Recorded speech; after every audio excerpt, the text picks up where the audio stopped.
Good morning, and welcome to Daily 15.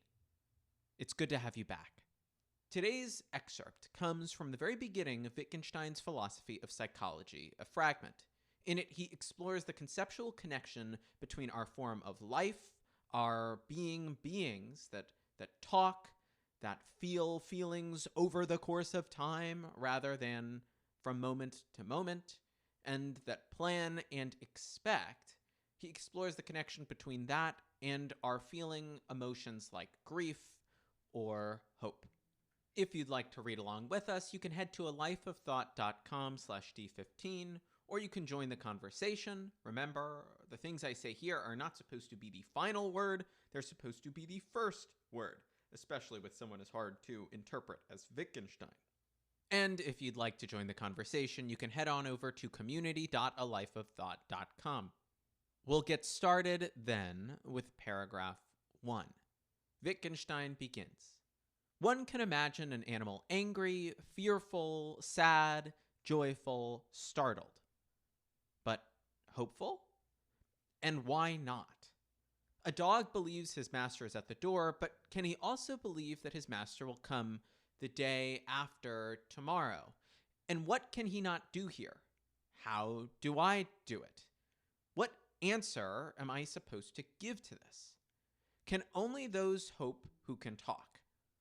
Only those who have mastered the use of a language. That is to say, the manifestations of hope are modifications of this complicated form of life. If a concept points to a characteristic of human handwriting, it has no application to beings who cannot write. 2. Grief describes a pattern which recurs with different variations in the tapestry of life. If a man's bodily expression of sorrow and joy alternated, say with the ticking of a clock, here we would not have the characteristic course of the pattern of sorrow or of the pattern of joy.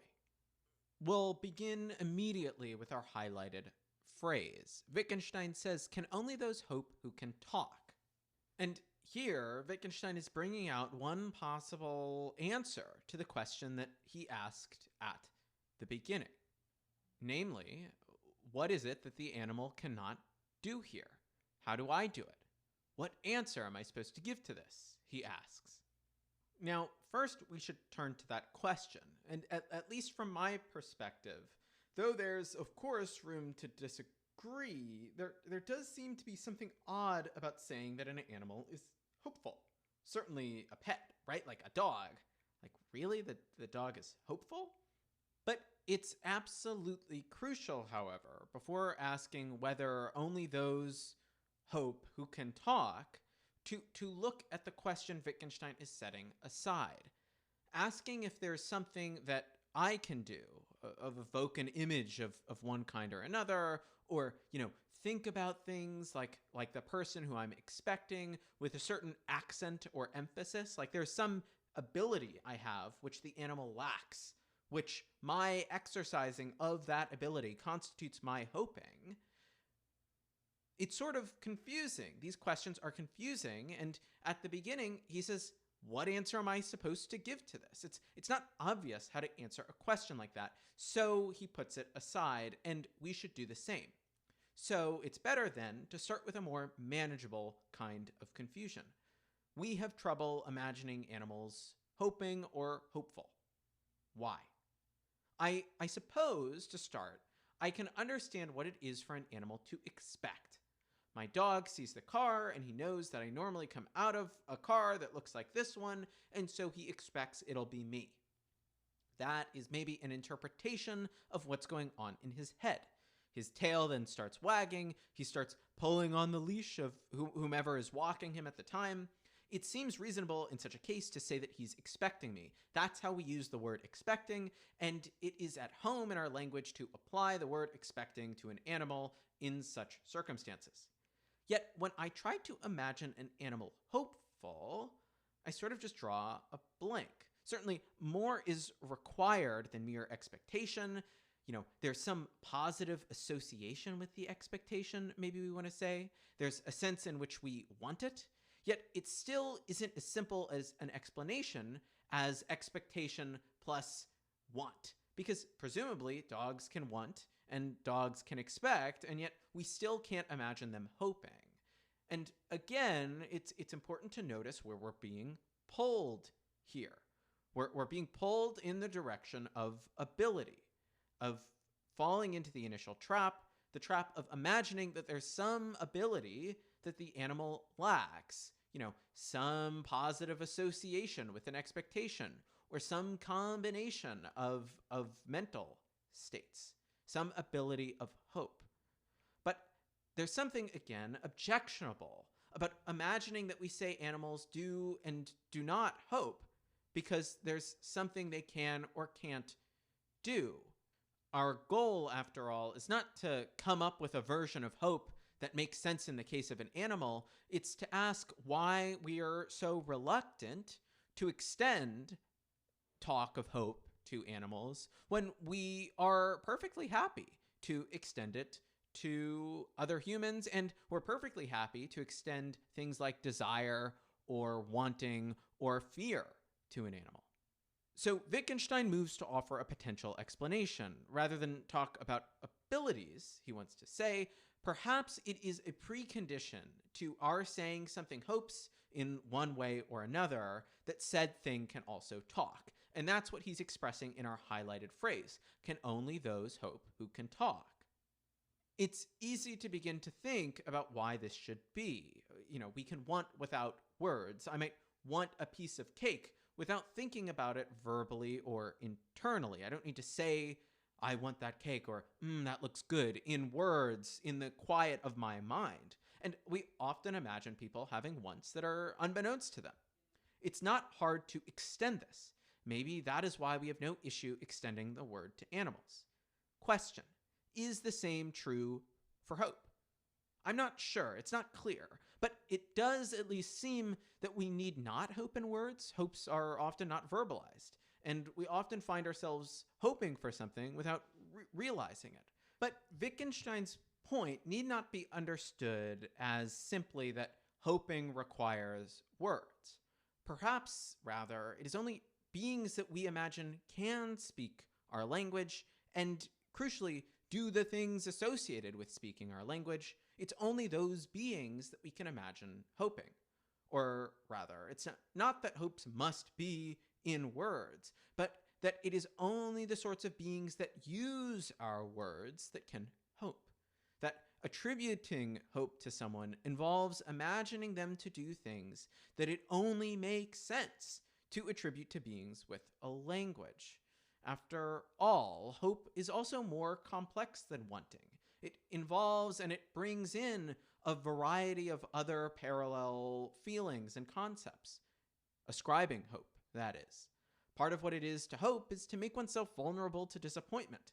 And not just disappointment in the sense that what one wishes does not come to fruition, but disappointment in the sense that one is disappointed. So saying that one person is hoping for one thing or the other also involves saying that if they don't get it, they'll be disappointed. And Wittgenstein elaborates on this a bit, and it brings us to our underlined phrase. He says, manifestations of hope are modifications of this complicated form of life. Wittgenstein's point here seems to be that hope has an application to humans only because of what he calls our form of life.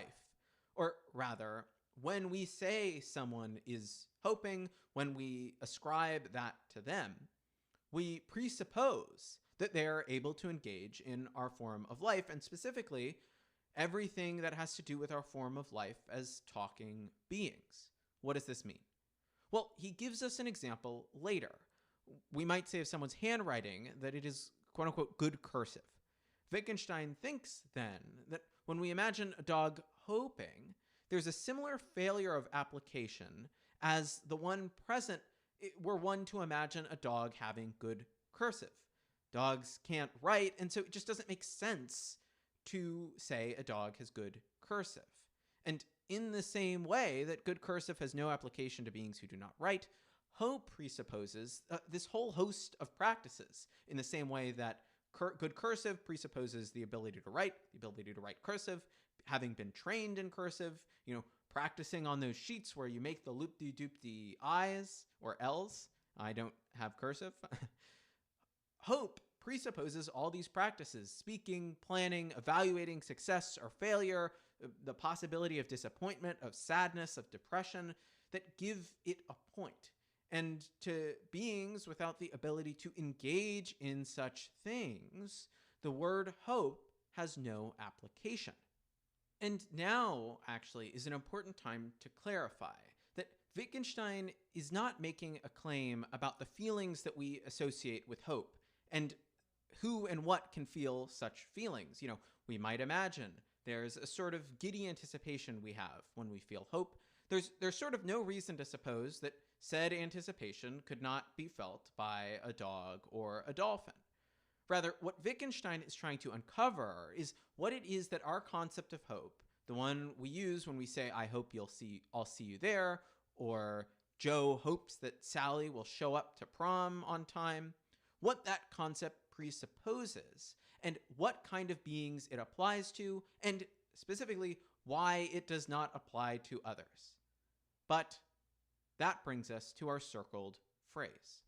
We're to imagine someone whose bodily expression of sorrow and joy alternated, say, with the ticking of a clock.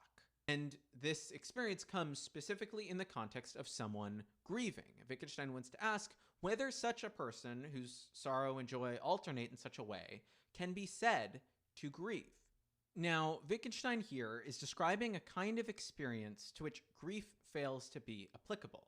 Specifically, a kind of life, a kind of psychology, to which it just doesn't make sense to describe a person in possession of such a psychology as grieving.